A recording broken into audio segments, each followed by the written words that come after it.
See, this is elementary of continuous time signal. That is standard signal. This is your first topic. You know. So already we discussed about unit step, unit impulse, unit ramp, complex exponential, and sinusoidal function.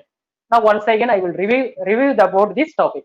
Right. First unit step sequence.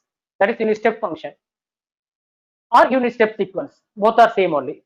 Okay. So what are the parameters we used for unit step? Look, changes. For continuous time, unit step means u of t. For discrete time, unit step means u of n. So this is the way of to represent the continuous time and discrete time. Okay.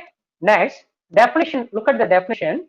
The unit step signal has amplitude of 1 for positive value of independent variable, and it has amplitude 0 for negative value of independent variable. Now I hope you are clear about this definition.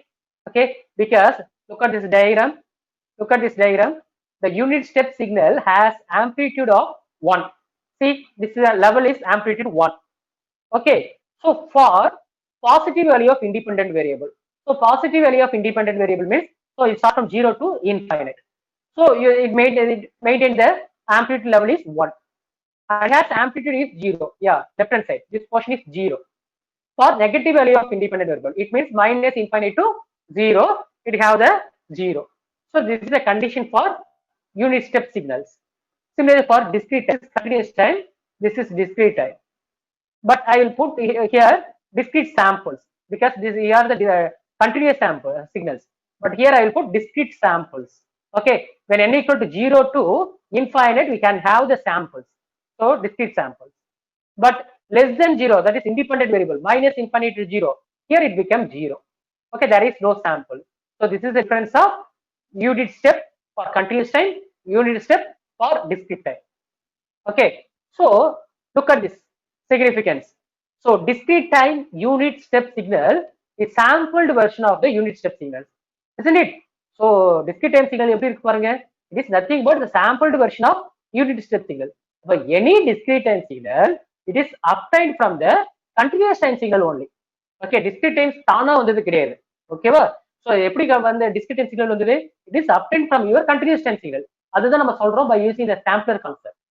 Okay, you just sample, take the sample of continuous time signal. You apply the sampler box here.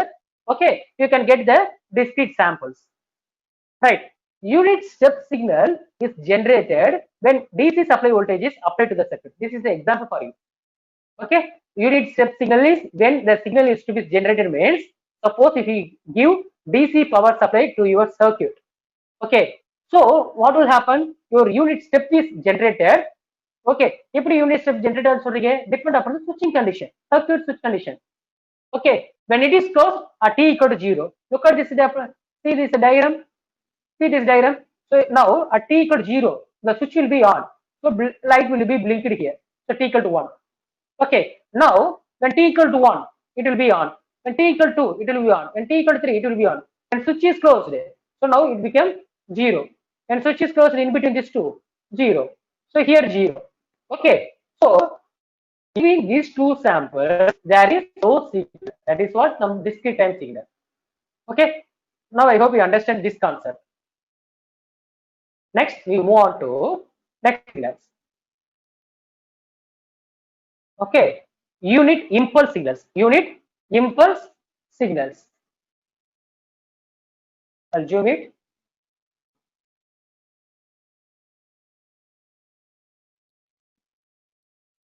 Okay, unit impulse. Other name for unit impulse is delta function.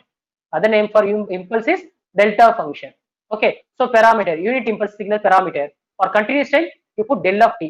Unit sample signal for discrete time, you put del of n. This is the parameter for to represent the continuous time unit impulse and discrete time unit impulse, or we may call it as delta function. Okay, now look at the definition.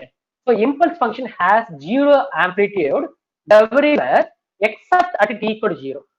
Except at t equal to 0. Okay, at t equal to 0, the amplitude is infinite, such that the area under the curve is equal to 1. Look at this diagram. See this diagram. So this is t versus del of t. So this is not n. Here you put t. because it is continuous time now. So del of t versus t. Okay, so what will happen? According to your definition, your impulse function has zero amplitude. Okay, everywhere except at t equal to 0. So except at t equal to 0, here also it become amplitude is 0. This portion is also become 0. Okay, but at t equal to 0, what will happen? Your amplitude became infinite. Your amplitude become infinite. It tends to infinite. Okay, such that the area under the curve is equal to 1 because this is unit impulse. Okay, for unit impulse means this curve it represents 1. Okay, if it is not unit, you would say it is del function. Now I am clear. Unit impulse means here amplitude is maintained at 1. Only impulse means your signal at t equal to 0 tends to infinite. Okay, so there will be some certain limit here.